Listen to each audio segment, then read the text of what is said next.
getting started with the Guardian newspaper this morning on the front pages. Take a look at the big story on the front page of the Guardian. It's an ouch moment, really, an ouch moment for Nigeria. From gown to town, dearth of first-class solutions mocks high turnover of varsity geniuses. Again, I say, ouch. That was below. It wasn't below the belt, it's below the legs, literally. So let's explain what they're saying for context. We have a lot of first-class graduates, geniuses as is quoted, but the solutions we need to drive development is not there. So what exactly are we churning out? Is it just book-smart people?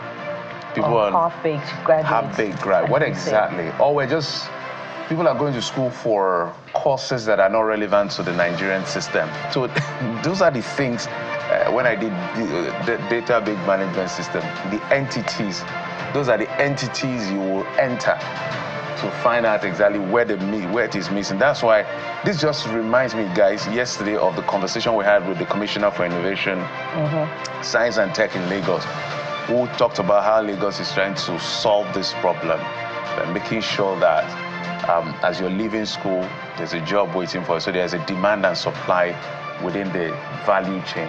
But this is almost, you almost don't know what to say. You can't debate with it.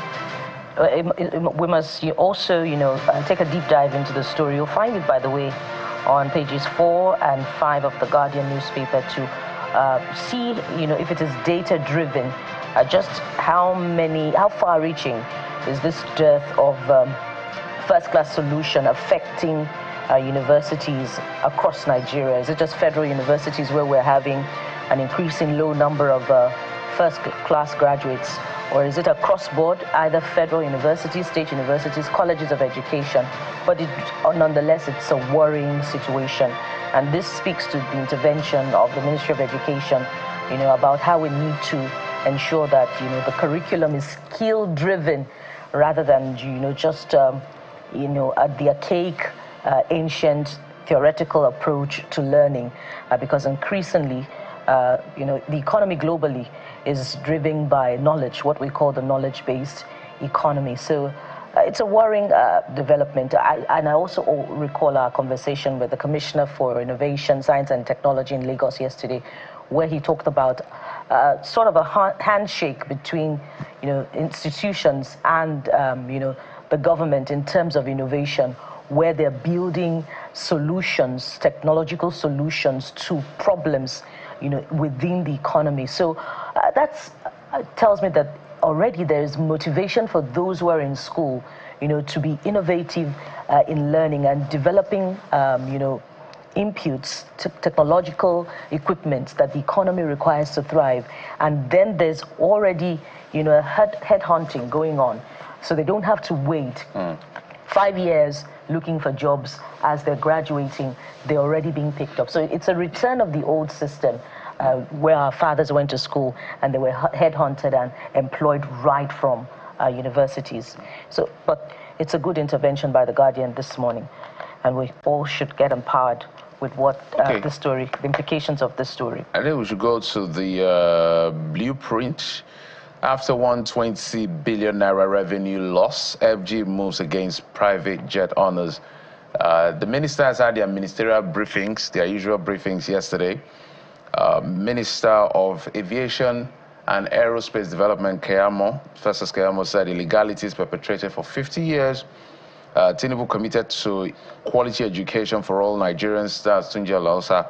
And history will judge the president favorably. That's Mohammed Idris, the Minister of Information. So I did listen to part of what the aviation minister said. Says some of these private jet owners, there's a classification in registering it. There's the one you register just to do your private life, travel with your family and all of that. Then there's the one that they use for charter and all taxi. Taxing, yes, that's the word. Ride hailing.